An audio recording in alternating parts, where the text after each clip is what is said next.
선지자 하박국이 묵시로 받은 경고라. 여호와여, 내가 부르짖어도 주께서 듣지 아니하시니 어느 때까지리이까? 내가 강포로 말미암아 외쳐도 주께서 구원하지 아니하시나이다. 어찌하여 내가 죄악을 보게 하시며 패역을 눈으로 보게 하시나이까? 겁탈과 강포가 내 앞에 있고 변론과 분쟁이 일어났나이다. 이러므로 율법이 해이하고 정의가 전혀 시행되지 못하오니 이는 악인이 의인을 에워쌌으므로 정의가 굽게 행하여 짐이니이다. 아멘. 우리 앉으시기 바랍니다. 기도하겠습니다. 하나님 아버지, 이 시간 저희들이 예배에 참여하게 된 것을 무한히 감사하게 생각합니다. 살아있는 생명의 말씀을 통해서 우리 삶 가운데 은혜를 끼치시는 하나님을 우리가 바라보기를 원합니다. 특별히 이 하박국 말씀은 즉각적으로 우리에게 다가오는 말씀이 아니라 곱씹고 또 마음을 성찰하고 또 깊이 적용함을 통해서 일어나는 정말 이 차분하지만 심각한 변화가 있기를 소망합니다. 저와 우리 성도들의 마음을 하나님께서 주관하여 주셔서 이 하박국 시리즈를 통해서 우리의 믿음이 한층 더 깊어지고 단단해지고 또 순결해질 수 있도록 주님 인도하여 주시옵소서. 예수님 이름으로 기도합나이다. 아멘. 네, 우리 하박국 말씀은 이렇게 하박국 하면은 많은 분들이 떠올리는 구절이 있습니다. 대표적인 구절은 3장 마지막에 나오는 구절이죠. 비록 무화과 나무가 무성하지 못하며 포도나무에 열매가 없으며 감람나무에 소출이 없으며 밭에 먹을 것이 없으며 우리의 양이 없으며 외양간에 소가 없을지라도 나는 여호와로 말미암아 즐거워하며 나의 구원의 하나님으로 말미암아 기뻐하리로다. 이 말씀을 가장 하박국 말씀 속에서 가장 좋아하는 것 같아요. 근데 이 말씀이 사실 듣기에는 굉장히 좋은데 정말로 이런 경지에 간다는 것은 거의 불가능합니다. 그러니까 되는 일이 없고 모이는 것도 없고 그런데 여호와로 말미암아 기뻐한다. 그런데 하박국 1장, 2장을 이해하지 않고 이 믿음의 경지에 다가갈 수 있나? 저는 그건 불가능하다고 생각합니다. 그래서 하박국 3장만 좋아하지 마시고 1장, 2장을 이해해야지 3장에 갈 수가 있어요. 왜냐하면 하박국의 이 고백은 하박국이 좀 더 1장을 우리가 보겠지만 1장의 하박국은 엄청나게 불만이 많아요. 엄청나게 불평이 있고 의문이 많아요. 그런데 그런 상태에서 이 고백으로 간다는 것은 무언가 중간에 어떤 이 획기적인 일이 발생했어요. 그런데 그것이 하나의 사건이 아니고 하박국의 마음속에 이 하나님을 향한 기다림의 믿음이 생겼습니다. 소망의 믿음이 생겼기 때문에 세상 일이 다 안 풀려도 나는 기뻐할 수 있는 그런 경지에 갔다. 그래서 정말 우리가 이곳으로 갈 수 있으면 얼마나 좋을까라는 기대를 가지고 우리가 이 말씀을 봤으면 좋겠고, 이것은 딱 듣고 난 다음에 바로 적용되고 바로 기쁘고 이런 말씀은 아닙니다. 하지만 굉장히 우리로 하여금 생각하게 하고 그리고 굉장히 우리로 하여금 믿음의 본질에 대해서 들여다보게 하는 그런 말씀이다. 이런 말씀을 미리 드리고요. 자, 하박국은 누구며 하박국서에 대해서 잠깐 소개를 해드리겠습니다. 하박국은 누구인가? 하박국은 언제 사람인가? 하박국에 관해서 많이 알려지지는 않았습니다만은 하박국은 성경에서 여러분이 잘 알고 있는 예레미야와 거의 동시대의 사람이라고 보면 되겠습니다. 다니엘과도 동시대의 사람이고요. 무슨 말이냐면 하박국은 남쪽 유다가 예루살렘 주변의 유다 왕국이 바벨론에 의해서 멸망되었던 그 시절 이전에 살았던, 그리고 그 시절을 거쳐서 살았을지 모르는 그런 선지자 중에 하나입니다. 여러분의 이해를 돕기 위해서 설명을 다시 드리자면, 여러분 다윗 왕은 이스라엘 나라를 물려받았죠. 하나님께로부터 물려받아가지고 이스라엘의 왕이 되었고 그리고 이스라엘을 통치했어요. 그런데 이스라엘은 그 아들 솔로몬 왕에 와가지고 가장 절정기를 이루지만 솔로몬 왕의 절정기는 지혜의 시대, 번영의 시대, 영적 순수함의 시대는 오래가지 않았습니다. 왕이 삐뚤어지자 나라가 삐뚤어지기 시작했죠. 왕이 삐뚤어진 원인은 여자 때문이었습니다. 이방 여인들을 취해가지고 우상 숭배로 갔기 때문에 솔로몬은 사실 말년이 좋지 않았어요. 하지만 말년에 깨닫고 쓴 것이 전도서입니다. 헛되고 헛되니 모든 것이 헛되다. 다 해봤는데 별짓 다 해봤는데 헛되더라. 여호와를 기억해라, 창조주 하나님을 기억해라. 이게 솔로몬의 결론이었어요. 그런데 솔로몬의 실정과 우상 숭배, 그리고 그 아들 르호보암의 미련함 때문에 그 아들 때에 와가지고 왕국이 북쪽과 남쪽으로 갈라지죠. 북쪽 이스라엘과 남쪽 유다로 갈라집니다. 그때가 기원전 10세기예요. 근데 이 갈라진 왕국이 이 운명이 어떻게 되냐면, 북쪽 이스라엘은 좀 더 악한 왕들, 좀 더 하나님을 이 배신했던, 우상 숭배에 더 열심히 했던 왕들이 다스렸기 때문에 722년에 아수르라는 나라에서 멸망합니다. 북쪽이 먼저 멸망하고 약 140년 뒤에 남쪽이 유다가, 예루살렘을 주변으로 한 유다가 솔로몬 왕의 이 후예들이 다스리던, 그 다윗 왕의 혈통이 다스리던 그 유다 왕국이 기원전 587년쯤에 바벨론에게 멸망해요. 그런데 하박국은 그 이전에 활동했던 선지자입니다. 근데 당시에 많은 선지자들, 여러분들이 알고 있는 예레미야, 이사야, 또 에스겔, 다니엘은 좀 다르죠. 다니엘은 그 이후에, 바빌론 침공 이후에 활동했던 사람이니까. 자, 그런데 그리고 이 선지자들을 이 대선지자 또는 메이저, 그죠? 아주 중요한 선지자들이다 이렇게 부르고요. 그리고 호세아서부터 구약의 말라기까지 12명의 선지자들, 호세아부터 말라기까지, 그 안에 하나가 하박국이죠. 스바냐, 뭐 여러 가지 이 선지자들이 나오죠. 이것을 소선지자들이라고 부른다. 그런데 왜 대선지자, 소선지자로 이렇게 구별하고 차등을 두느냐? 중요도가 아니고요, 성경의 분량입니다. 예레미야, 이사야 같은 사람들은 성경책이 길어요. 근데 호세아부터 말라기까지는 성경책이 짧습니다. 하박국도 3장까지밖에 안 돼요. 그래서 소선지자다. 자, 이들의 역할은 무엇이었나? 이 선지자들의 역할은 무엇이었나? 이 선지자들의 역할은 회개의 촉구이고, 죄악을 지적하고 회개를 촉구하고, 그리고 하나님께서 심판하실 것을 경고하는 것이 이들의 주된 사역의 목적이었어요. 사람들이 좋아했을까요? 좋아하지 않았습니다.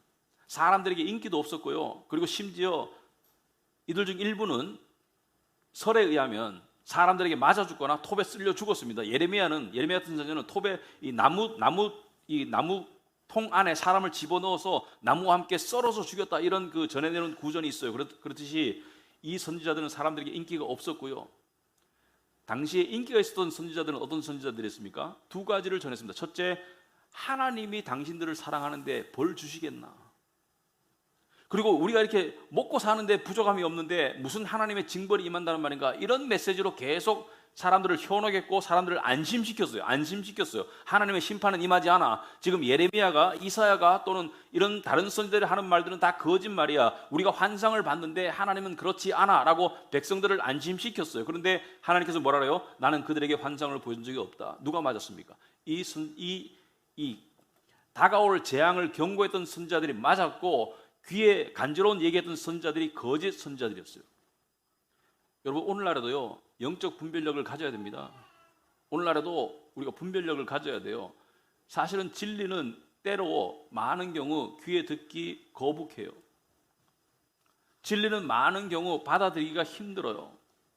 달콤한 소리가 가짜 음성일 가능성도 많아요. 그래서 우리는 분별의 시대를 살아야 된다.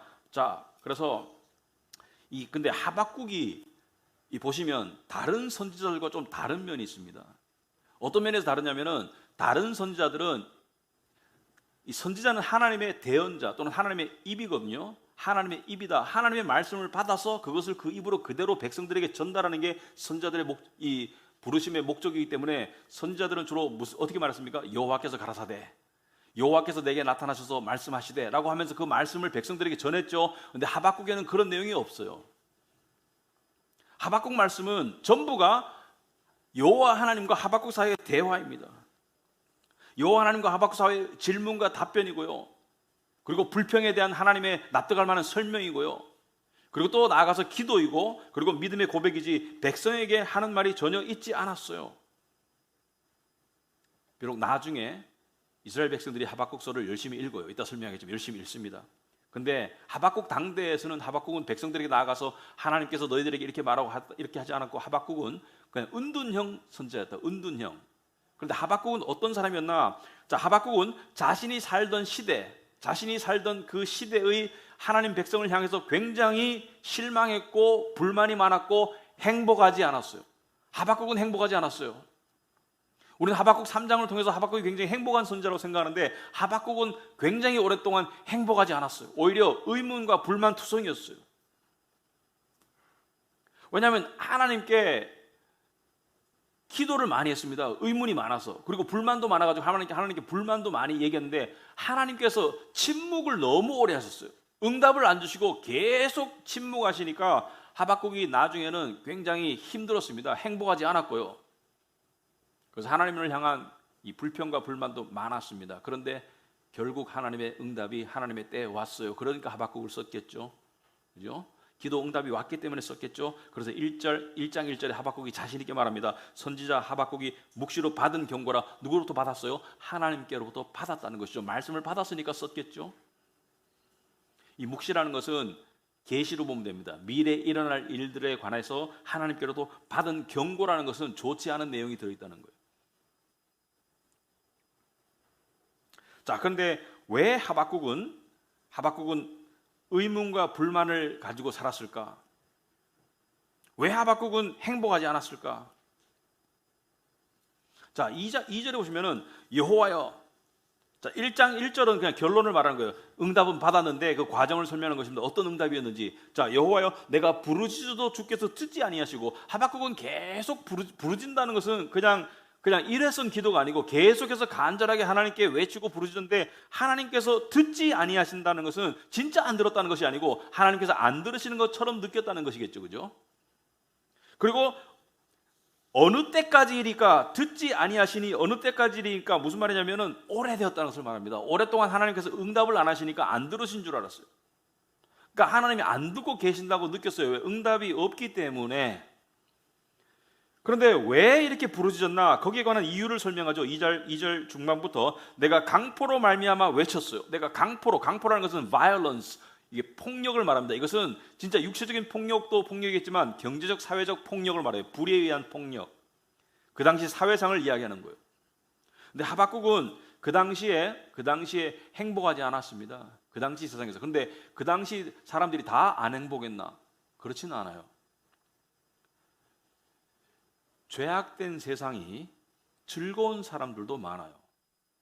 세속적인 문화가 받아들여지는 사람들도 많아요. 그런 사람들을 우리는 악인이라고 부릅니다. 근데 하박국은 의인이었기 때문에 불편했어요. 믿음의 사람이었기 때문에 그 당시 사회가 불편했어요. 왜? 그 당시 사회가 기록에 의하면 경제적으로 궁핍한 시대는 아니었습니다. 경제적으로 그래도 이스라엘 전체 역사를 봤을 때 그래도 굶는 사람이 별로 없었던 그래도 괜찮은 시대였어요. 먹고 살기는 괜찮은 시대였어요. 하지만 영적으로, 사회적으로, 도덕적으로 굉장히 타락하고 힘든 시대였어요. 하박국은 의인이었기 때문에 불편했던 거예요. 여러분, 기독교인이 세상에서 빛과 소금의 역할로 살아가지만 세상이 편하고 세상이 살기 괜찮다고 느끼는 것은 반대로 보면, 역으로 보면 세속화되는 거예요. 세상에 물들고 있는 거예요. 기독교인이 하나님이 주신 그 순수한 믿음과 영혼을 지켜간다면 세상은 숨쉬기 곤란한 곳입니다. 왜? 세상은 죄 냄새가 너무 썩어서 진동하기 때문에 살기 힘들어야 정상이에요. 그렇다 해가지고 우울하라는 말이 아니고요, 인상 찌푸리라는 말이 아니고요, 세상이 살기가 괜찮아, 이것은 기독교인이 아니에요.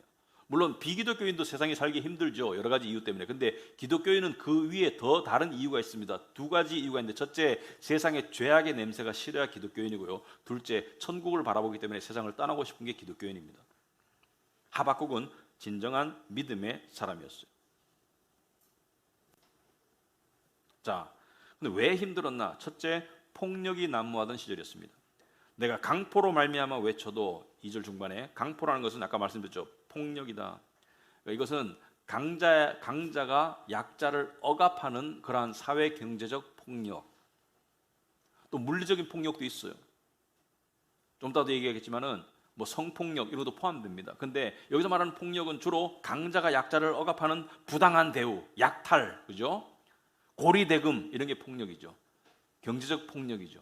하나님이 동족을 향한 고리대금업을 하나님이 하지 말라고 했는데 그런 짓을 하는 사람들이 있었다는 것이죠. 근데 하박국이 이러한 폭력을 겪으면서 하박국을 더욱더 힘들었던 것은 무엇이냐? 바로 하나님의 무대응이었습니다. 하나님이 그냥 무관심하신 것 같고 하나님이 아무런 조치를 안 하세요. 그래서 3절에 보면 어찌하여 내게 죄악을 보게 하시며, 하나님을 원망하는 것이죠. 어찌하여 제가 이 꼴을 보고 살게 하십니까? 왜? 하나님은 왜 아무 대응을 안 하십니까? 그리고 폐역을 눈으로 보게 하시나이까? 이러한 이 죄악된 모습을 눈으로 보게 하시나이까? 자, 이것을 영어 번역으로 조금 봐야 돼요. 왜냐하면 영어 번역에 이렇게 되어 있습니다. 어찌하여 하나님께서는 안일하게 그냥 지켜만 보십니까? 이렇게 되어 있어요.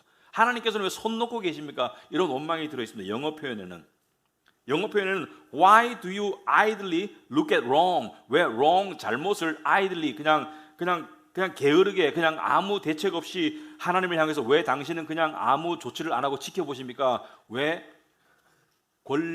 하나님의 의무를 안 하십니까? 이렇게 하나님께 따지는 거예요. 사실 따지고 있는 거예요. 왜 악을 징벌하지 않습니까? 왜 정의를 바로 세우지 않습니까? 그리고 3절 중반에 보면 겁탈과 강포가 내 앞에 있고, 이렇게 했죠. 겁탈과 강포가 내 앞에 있고, 여기서 겁탈은 뭐예요? 온갖 종류의 폭력과 파괴를 말합니다. 성폭행, 억압에 의한 약탈, 고리대금업, 사람들 사이에도 여러 종류의 시비와 분란이 있죠. 주로 경제적인 문제들 때문에 싸우고 서로 더 가지려고, 더 누리려고 그런 모습. 자, 이러한 상황이 지속될 때 사람들은 어떻게 변질되는가? 자, 이스라엘 백성들은 겉으로는 최소한 공식적으로는 하나님을 믿는 하나님의 백성들이죠. 그래서 이스라엘 백성들에게 물어보면 당신은 누구를 믿습니까? 어느 신을 믿습니까? 여호와 하나님을 믿습니다. 당신은 종교가 있나요? 네, 우리는 하나님을 믿습니다. 다 입으로는 다 그렇게 말을 해요. 지금도 말을 하는 유대인들이 많아요. 그런데 이러한 상황이 보여주는 것은 생각으로는 자기들이 하나님을 믿는다고 생각하지만 실제적으로는 기능적으로는 무신론자들이에요. 또는 우상숭배자들입니다. 놀랍게도 심지어 성경을 읽어도 실제 삶 속에서는 무신론자처럼 살아가는 사람이 많아요. 무신론자와 유신론자의 차이점은 뭐냐? 진짜 하나님을 믿는 사람은 하나님이 중심에 있기 때문에 하나님을 의지하고 하나님을 바라고 하나님과 함께 사는 사람이 진짜 유신론자예요. 근데 기능적 무신론자는 뭐냐면 삶 속에서 하나님이 중심이 없고 하나님을 의지하는 것이 안 되고, 그리고 하나님의 영광이 아니라 자기 중심에만 빠져서 자기 세계에 빠지는 사람은 입으로는 기독교인일 수 있지만 실제로는 무신론자예요. 기능적으로는 무신론자예요. 여러분, 우리도 무신론자로 살아갈 때가 많습니다. 솔직히 말하면 우리의 사는 모습 속에서 무신론자의 모습이 많아요. 무신론자라는 것은 세상 사람들의 모습이 무신론자의 모습입니다. 탐욕과 탐심과 박탈감과 좌절감과 우울감과 그러한 화냄과 이런 것이 너무 많다는 것은 무신론자이기 때문에, 기능적으로. 나는 삶이 계속 불안하고 좌절스럽고 무신론자로서 살고 있는 거예요. 기능적으로는. 자, 하박국 시대가 그랬습니다. 하박국이 보기에는 대부분 무신론자들이에요. 국가적으로는 국가의 공식적인 종교는 유대교이지만 우상숭배자들이나 무신론자들이에요. 여러분, 오늘날 교회 안에도요,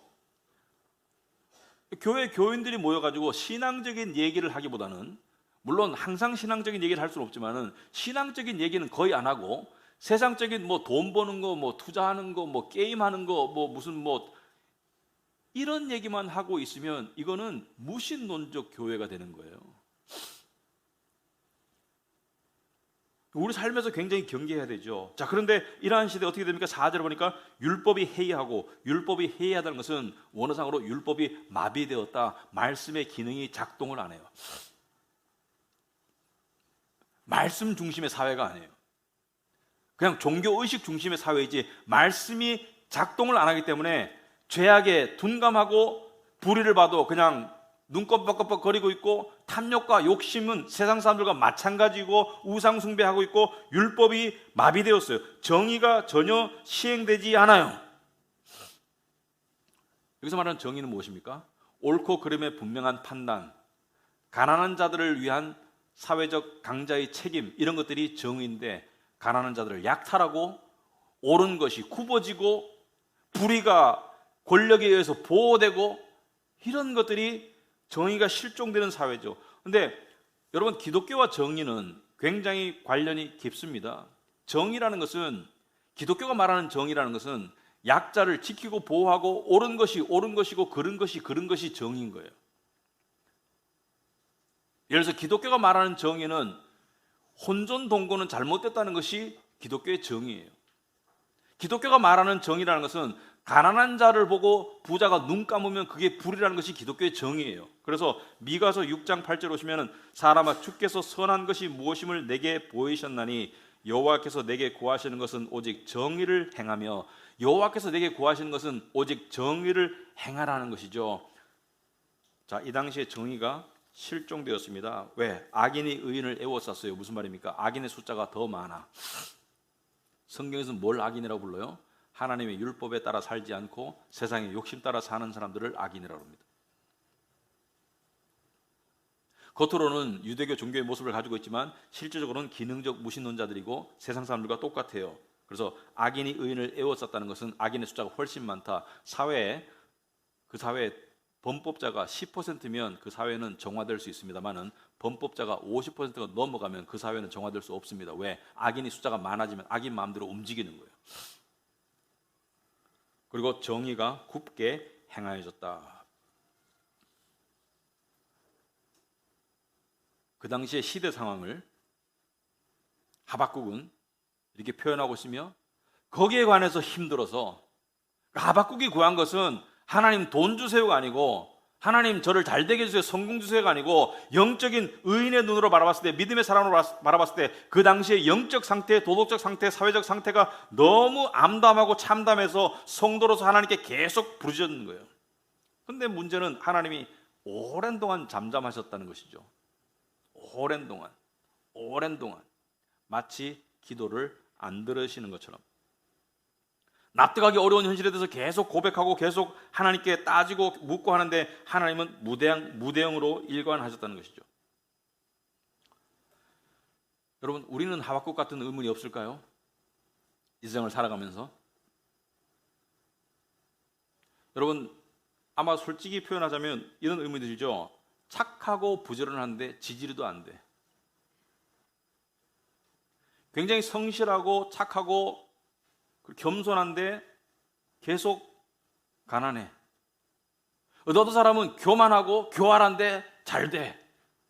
물론 반대의 경우도 있어요. 그런데 우리가 불만을 가지고 납득하지 못하는 부분들은 어떤 부분입니까? 저 사람 악한데 잘 돼.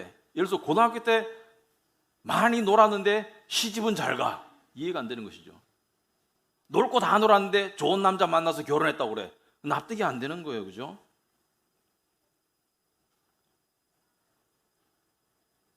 여러분 성경에 납득이 안 되는 현실 때문에 하나님께 계속 부르짖었던 인물 중에 대표적인 인물이 욥입니다. 자기에게 발생된 불행에 대한 인과관계가 없어. 왜 이런 일이 발생했는지 모르겠어요. 하루아침에 왜 이렇게 쫄딱 망하고 병들고 가족들은 다 죽고 와이프는 떠나고 그런지 왜 모르겠어요. 와이프 떠날 때 그냥 안 떠났잖아요. 여호와를 저주하고 죽어라 이렇게 주죠. 여호와를 저주하고 죽어라. 와이프는 믿음이 없었습니다. 믿음이 있었으면 안 떠났겠죠. 고난 가운데. 근데 그 와이프는 믿음이 있었는지 없었는지 몰랐는데 욥을 사랑했는지 안 사랑했는지 몰랐는데 욥이 쫄딱 망하니까 떠나는 거예요. 그건 믿음이 없는 거예요. 욥은 너무 힘들고 억울했죠. 그래서 하나님께 질문이 아니고 하나님께 따졌죠. 그죠? 따지고 하나님을 몰아붙였죠. 그죠? 변명하시라고. 지금 상황에 대해서 나타나서 변명하시라고. 하나님께 심지어 왜 내가 태어나게 했습니까? 그죠? 우리 자식들 보면 한 번씩 부모한테 따질 때 있죠. 왜 나를 낳았어? 그죠? 웃는 거 보니까 그런 소리 들으신 것 같아요. 시편에 그 비슷한 인물이 하나 있어요. 너무 진솔하고 너무 납득이 안 돼가지고 그걸 시편으로 적었더라고요. 시편에 보면 많은 시편들이 다윗이 적었는데 이 시편은 아삽이 썼어요. 아삽 73편 제가 주보에 적어놨습니다. 재미있어요. 한번 볼까요? 하나님이 참으로 이스라엘 중 마음이 정결한 자에게 선을 행하시나. 자, 이게 하나님의 정상적인 하나님. 내가 이해하는 하나님은 이스라엘 중 마음이 정결한 자라는 것은 믿음의 사람에게 선을 행하시나. 이게 하나님이야. 이게 내가 바라고 내가 기대하는 하나님의 모습인데, 근데 세상은 그렇지 않아. 나는 거의 넘어질 뻔하였고, 이전에 나는 거의 넘어질 뻔하였고 나의 걸음이 미끄러질 뻔하였으니 이것은 무엇입니까? 믿음에 실족할 뻔했어요. 쓰러질 뻔했어. 왜? 이는 내가 악인의 형통함을 보았다. 악인이 잘 돼. 선한 자들에게 하나님께서 복을 베푸셨는데 악인이 잘 돼. 어떻게 잘 돼요? 그들은 죽을 때도 고통이 없어. 4절에 보니까. 왜? 오늘날로 말하면은 아주 고급 병원에서, 그죠? 진통제 맞아가면서 최고의 의료 대우를 받으면서 하니까 죽을 때도 고통이 없는 것 같아. 그 힘이 강건해요. 왜? 돈의 힘, 권력의 힘 때문에 하는 말에 힘이 있어. 강건하고 사람들이 당하는 고난이 그들에게는 없어요. 그럼 부자들은 배고픔을 몰라요. 배고픔의 고난을.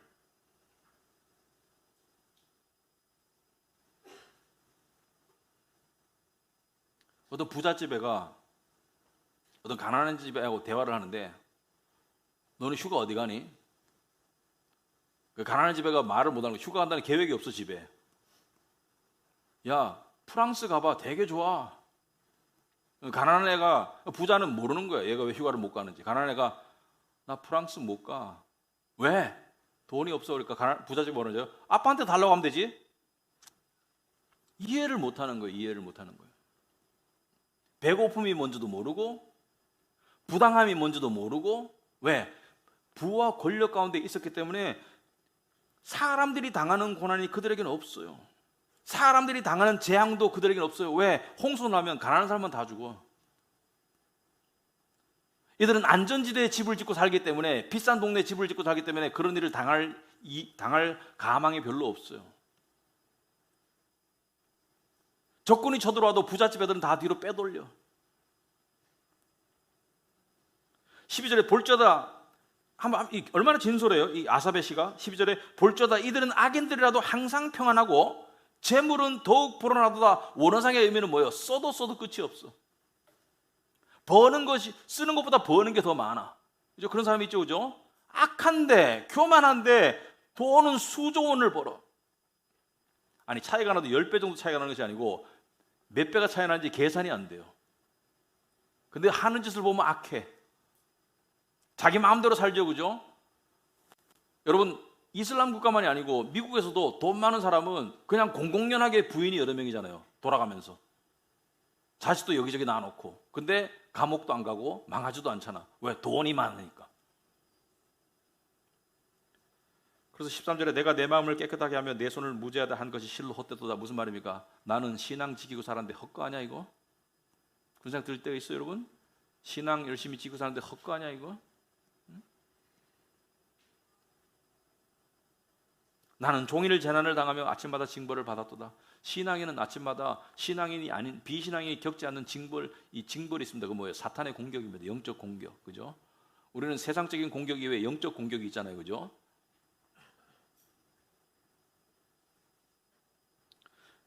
이 시편 73편의 이 아삽이 세상 돌아가는 꼴을 보니까 하나님이 안 계신 것 같아.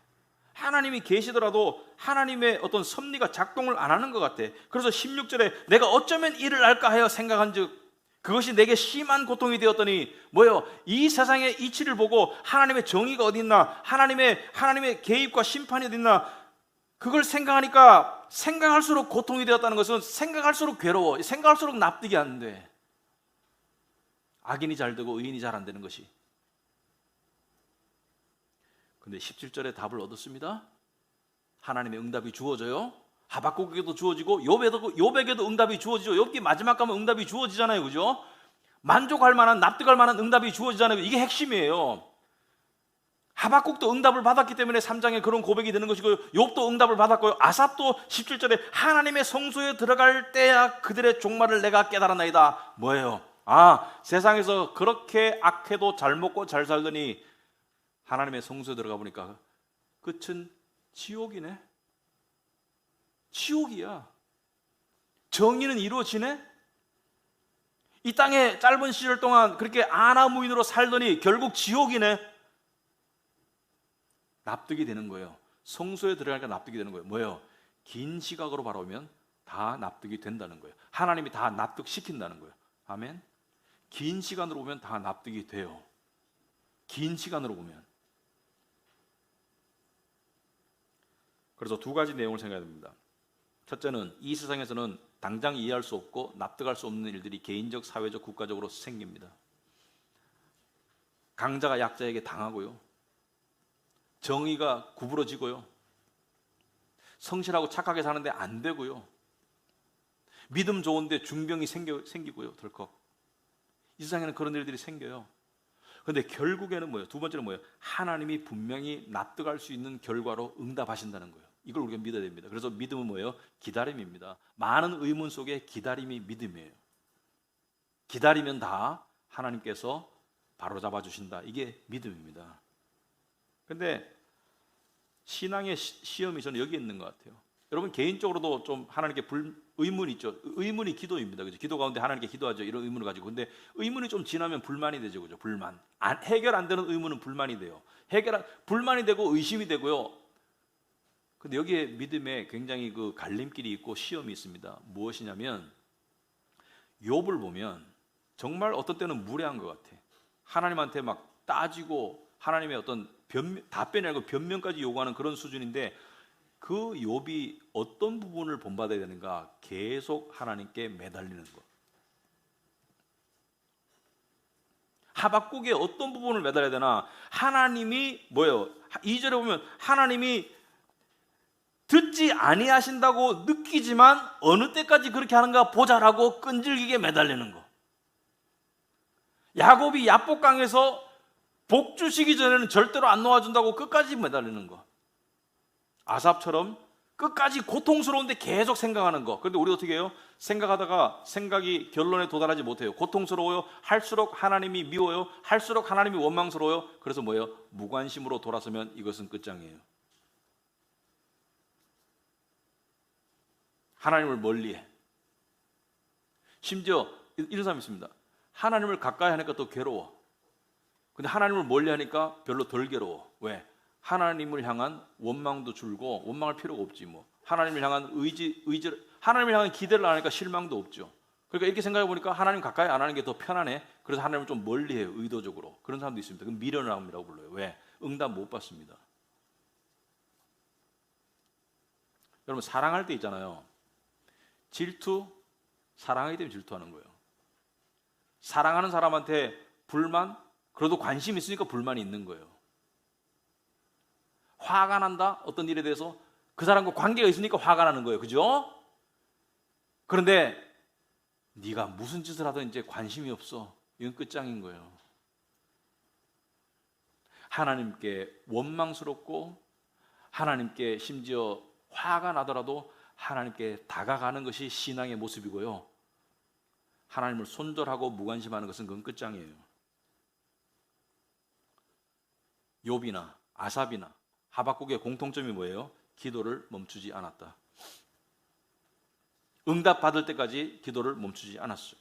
그런데 우리가 왜 멈추게 됩니까? 왜냐하면 우리의 시간표상에서는 이 기도가 지금쯤 응답이 돼야 되는데 그러지 않았기 때문에 욥도 수많은 세월을 갈등으로 보냈고 오늘 하박국도 보면은 하나님께서 기도를 안 듣는 것을 언제까지 하시겠나니까 기도 안 듣는 것까지 느낀 지가 오래되었어요. 오랜 기간이 흘렀다는 것이죠. 그래서 근데 이 나중에 하겠지만 미리 땡겨서 보면 하박국 2장 3절에 이런 말씀이 있습니다. 이 묵시는 정한 때가 있나니 정한 때가 있고 그 종말이 속히 이르겠고 결코 거짓되지 아니하리라. 하나님이 보시기에는 속히 이른다는 거예요. 왜냐하면 하나님께는 천년이 하루와 같기 때문에. 근데 인간이 볼 때는 비록 더딜지라도 기다리라. 지체되지 않고 반드시 응하리라. 인간이 볼 때는 더디게 보이는 거예요. 인간의 시간표와 하나님의 시간표가 다른 거예요. 근데 하나님 보고 내 시간표에 맞추라고 하면 하나님 맞추시겠습니까? 천만의 말씀, 우리가 하나님의 시간표에 맞추는 것이 믿음이죠.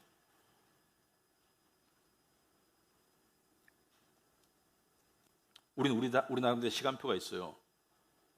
근데 그 시간표가 있잖아요.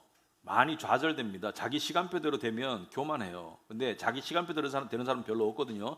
근데 시간표가 좌절될 때 두 가지 반응이 나타날 수 있습니다. 첫째, 많은 사람들은 시간표가 좌절되면 그냥 우울 모드, 자포자기 모드, 될 대로 되라 캐세라세라 모드로 돌아가요. 그죠? 그냥 오늘 하루도 그냥 즐기고 내일 하루도 그냥 뭐 편안하게 살고 그냥 살다 가지 뭐. 두 번째는 뭐예요? 하나님의 시간표에 맞추고 계속 소망을 품는 거예요.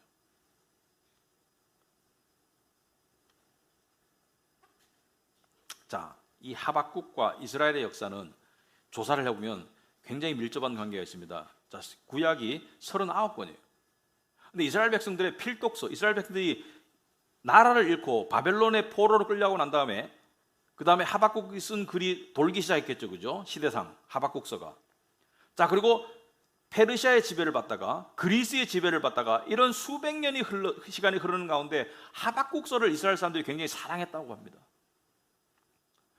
우리가 그 하나님의 침묵의 기간이라는 게 있습니다. 이 성경에서 예를 들어서 마지막 책이 말라기라고 추정할 때, 말라기서가 진짜 마지막 책인지 모르겠지만 말라기서가 기원전 430년 정도 그렇게 추정할 때, 말라기서, 그러니까 말라기 선지자, 그리고 신약의 최초의 등장인물, 구약의 마지막 선지자 세례 요한까지는 약 450년 동안 하나님께서 아무런 선지자를 보내지 않으셨습니다.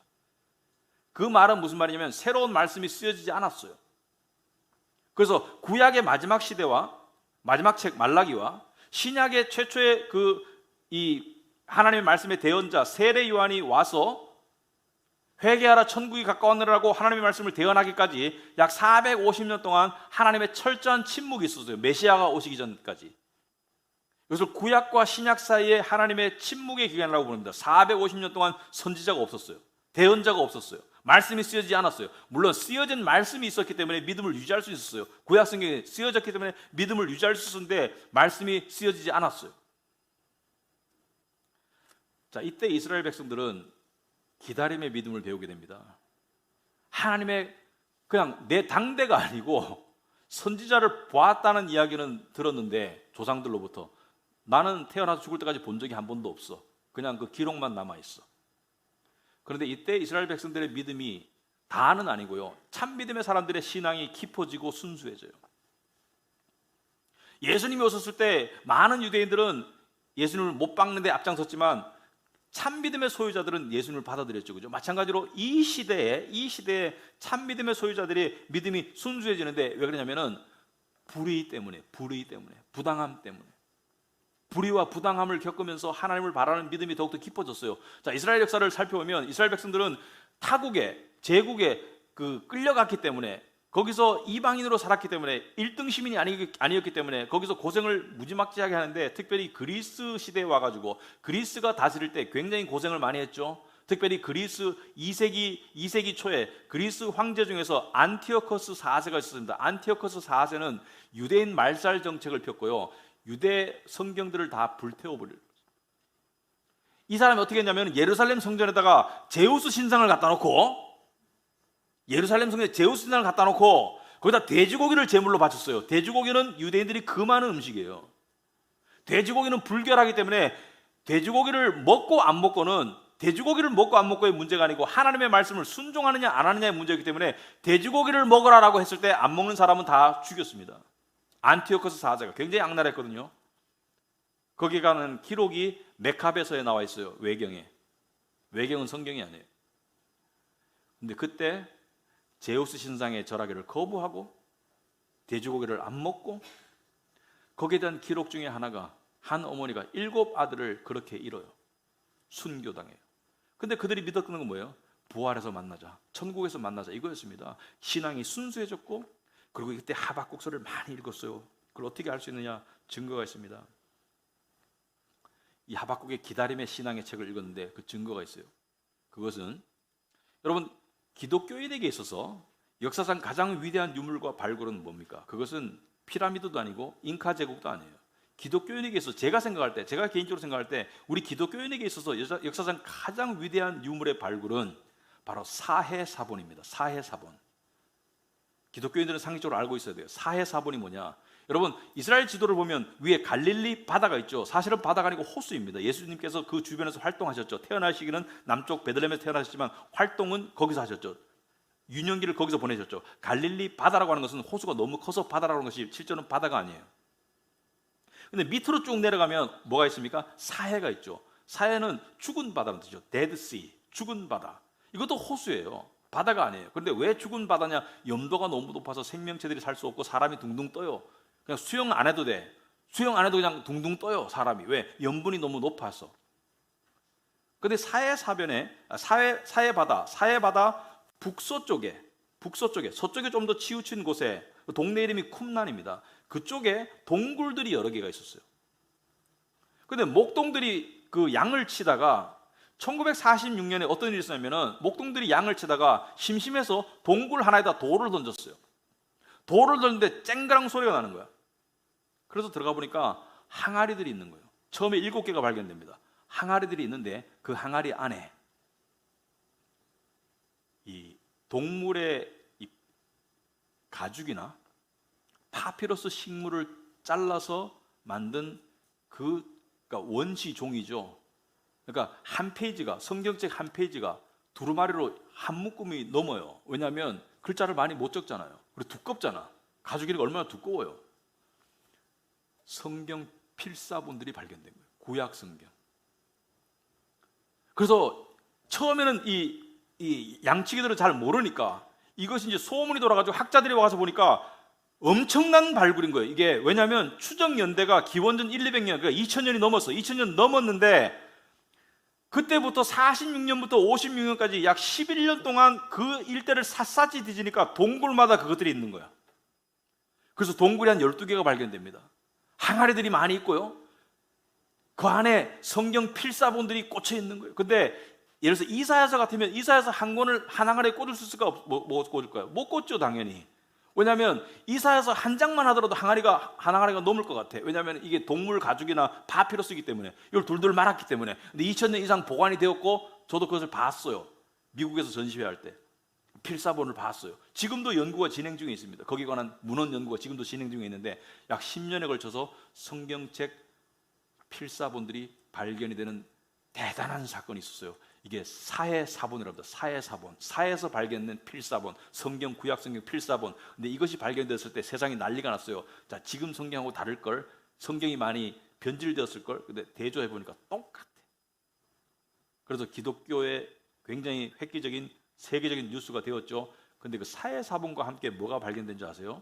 유독 하박국 1장과 2장에 대한 주석이 발견됩니다. 추석이 발견되었다는 것은 일반 유대인들에게, 경건한 유대인들에게 하박국서를 읽으라고 권장했고, 그리고 설명서를 같이 보내줬다는 것은 하박국서가 최애서 중에 하나였다는 거예요. 왜? 많은 사람들이 기다림의 믿음을 가지고 살아야 했던 시대였거든요.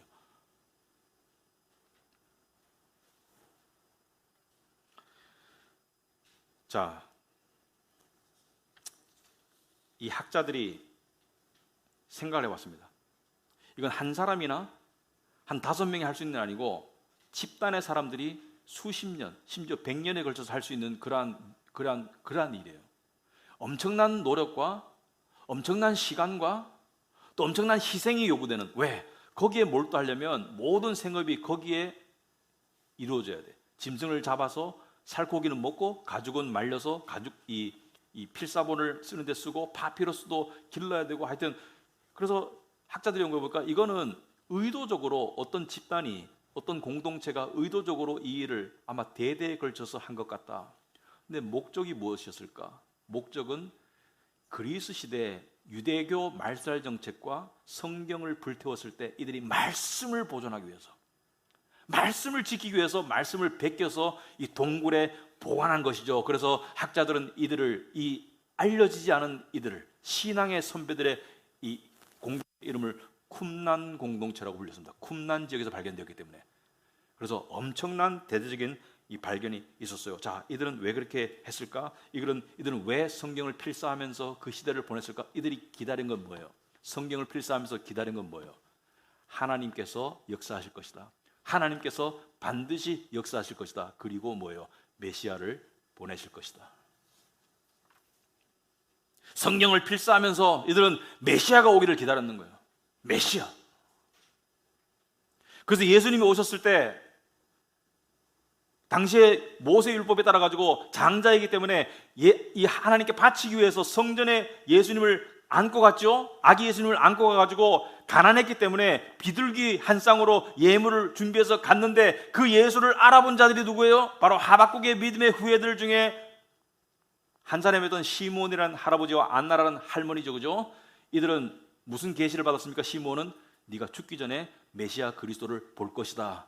그 계시 가운데 살았어요. 그리고 기다렸어요. 그리고 뭐랬어요? 내가 이제 주의 주제를 메시아를 보았기 때문에 이제 눈을 감아도 여한이 없다. 나는 복 받았다. 메시아의 도래를 나는 보고 죽는다. 이랬죠. 하지만 대부분의 유대인들은 메시아를 죽였습니다.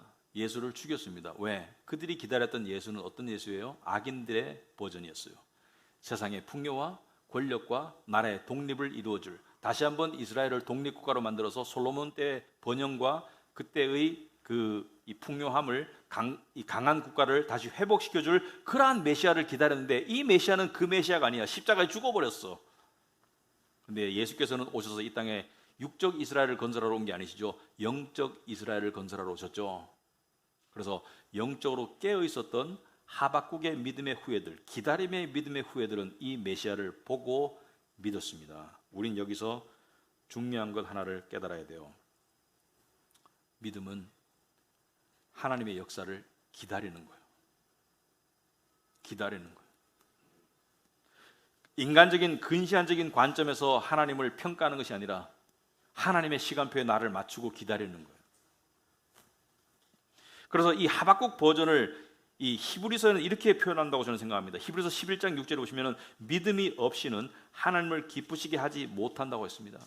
믿음이 없이는 하나님을 기쁘시게 하지 못한다. 여기서 말하는 믿음이 뭘까요? 바로 하나님이 역사하실 것이라는 믿음이죠. 하나님께 나아가는 자는 반드시 그가 계신 것을 믿어라. 아니 하나님이 계신다는 것을 안 믿는 교인도 있나? 이렇게 생각할 수 있어요. 하나님이 계신다는 것을 안 믿는 유대인들도 있나?